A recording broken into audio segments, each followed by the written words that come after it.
நினைவேந்தல் நிகழ்வானது 17வது ஆண்டை நினைவு கூறத்தக்க விதத்தில் இங்கு வவுனியாவில் ஆரம்பிக்கப்பட்டிருக்கின்றது. அந்த வகையில் 17 ஆண்டுகளாக சோகத்தையும் வலியையும் சுமந்து நாங்கள் நிற்கின்றோம். எங்களுக்கான நீதிக்காக நாங்கள் ஏங்கிக் கொண்டிருக்கின்றோம். ஆனால் இன்னும் நீதி கிடைக்கவில்லை. உள்நாட்டு பொறிமுறை என்பது நம்பிக்கையற்ற ஒரு பொறிமுறையாக காணப்படுகின்றது. அந்த முள்ளிவாய்க்கால் இறுதி காலகட்டத்தின் போது எமது மக்கள் பசியால் பட்டினியால் பயங்கரமான சூழ்நிலையில் வருந்தி நின்ற போது அவர்களது உயிரை தாங்கி பிடிக்கக்கூடிய விதத்தில் இந்த நாங்கள் நினைவு கூறுகின்ற முள்ளிவாய்க்கால் கஞ்சிதான் அவர்களுக்கு கிடைத்திருந்தது. அதனை நாங்கள் வருடா வருடம் சோக நிகழ்வாக பலிதாங்கிய நிகழ்வாக நாங்கள் நினைவு கூர்ந்து கொண்டிருக்கின்றோம். அந்த நினைவு கூறல் இப்போது இங்கு நடந்து கொண்டிருக்கின்றது. அன்றைய காலத்தில் அதனை நிஜமாக அனுபவித்தவர்களும் கூட எங்களோடு இப்போது நிற்கலாம். அவர்களுக்குத்தான் அந்த வலிகளின் உண்மையான தன்மை விளங்கிக் கொள்ளும். நாங்கள் அதனை உணர்ந்து கொள்கின்றோம், ஊகித்துக் கொள்கின்றோம். எப்படி அந்த வலிகள் இருந்திருக்கும் என்பதை நாங்கள் உணர்ந்து ஊகித்துக் கொள்கின்றோம். அந்த வகையில் நாங்கள் இந்த வலியை எங்களுடைய விடுதலைக்கான வழியாக மாற்ற வேண்டும். அதாவது இந்த நிகழ்வுகளை நாங்கள் மறந்து செல்லக்கூடாது அல்லது கைவிட்டு செல்லக்கூடாது என்ற அடிப்படையில் இன்று நாங்கள் இன்றைய 17ஆம் தேதி இந்த நிகழ்வை நினைவு கூறுகின்றோம்.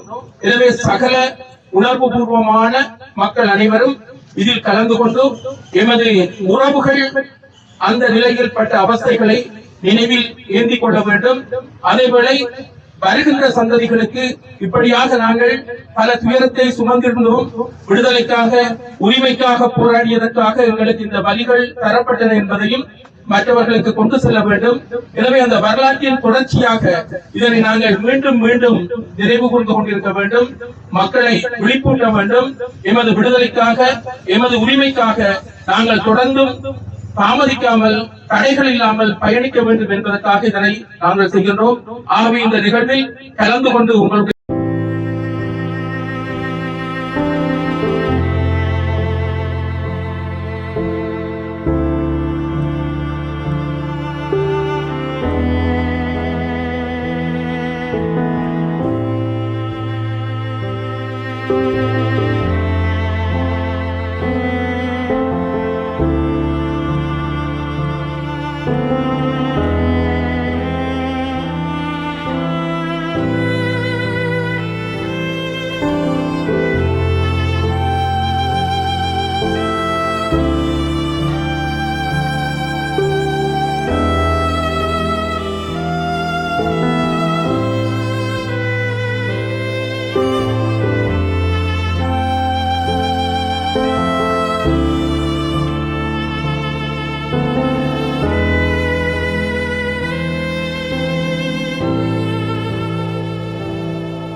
பரிகார நீதியை பற்றி இந்த உலகமும் இலங்கை அரசாங்கமும் யோசிக்கின்றதே தவிர பாதிக்கப்பட்டவர்களுக்கான நீதி பெற்றுக் கொடுப்பதற்கு எந்த தரப்பும் முன்வருவதாக இல்லை.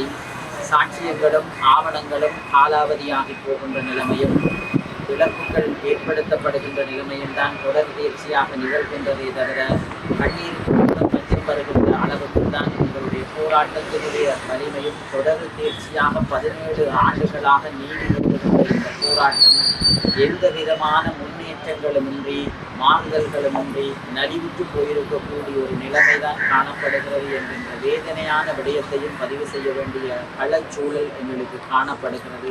அழிப்பு அரங்கேற்றப்படுகிறது. முற்றுமுழுமையாக படிப்படியாக பல வருடங்களாக இந்த இன அழிப்பு ஒரு சிலரால் அல்ல. நேற்று ஒரு வீடியோ பார்த்தேன். ஒரு சிங்கள ஜீவன் பீரி அழகான ஒரு உரையாற்றி இருக்கின்றார். இது வேறு நாடுகளிலே இன அழிப்பு ஒரு சிலராலே முன்னெடுக்கப்பட்டது. உதாரணமாக ஜெர்மனியிலே ஹிட்லர் 6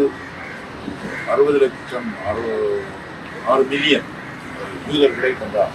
போல்போல், சதாம் ஹுசேன், இப்படியாக அவர்களுடைய நாட்டில் நடக்கின்றது. ஆனால் இலங்கையில என்ன விசேஷம் என்றால் 48ஆம் ஆண்டு பதவிக்கு வந்த அரசுகள் எல்லாம் ஒன்று விடாமல் எல்லா அரசுகளும் 48லிருந்து 2026 வரை இந்த எல்லா அரசுகளும் இந்த இன ஒழிப்பு தங்களுடைய நிகழ்ச்சிகள்.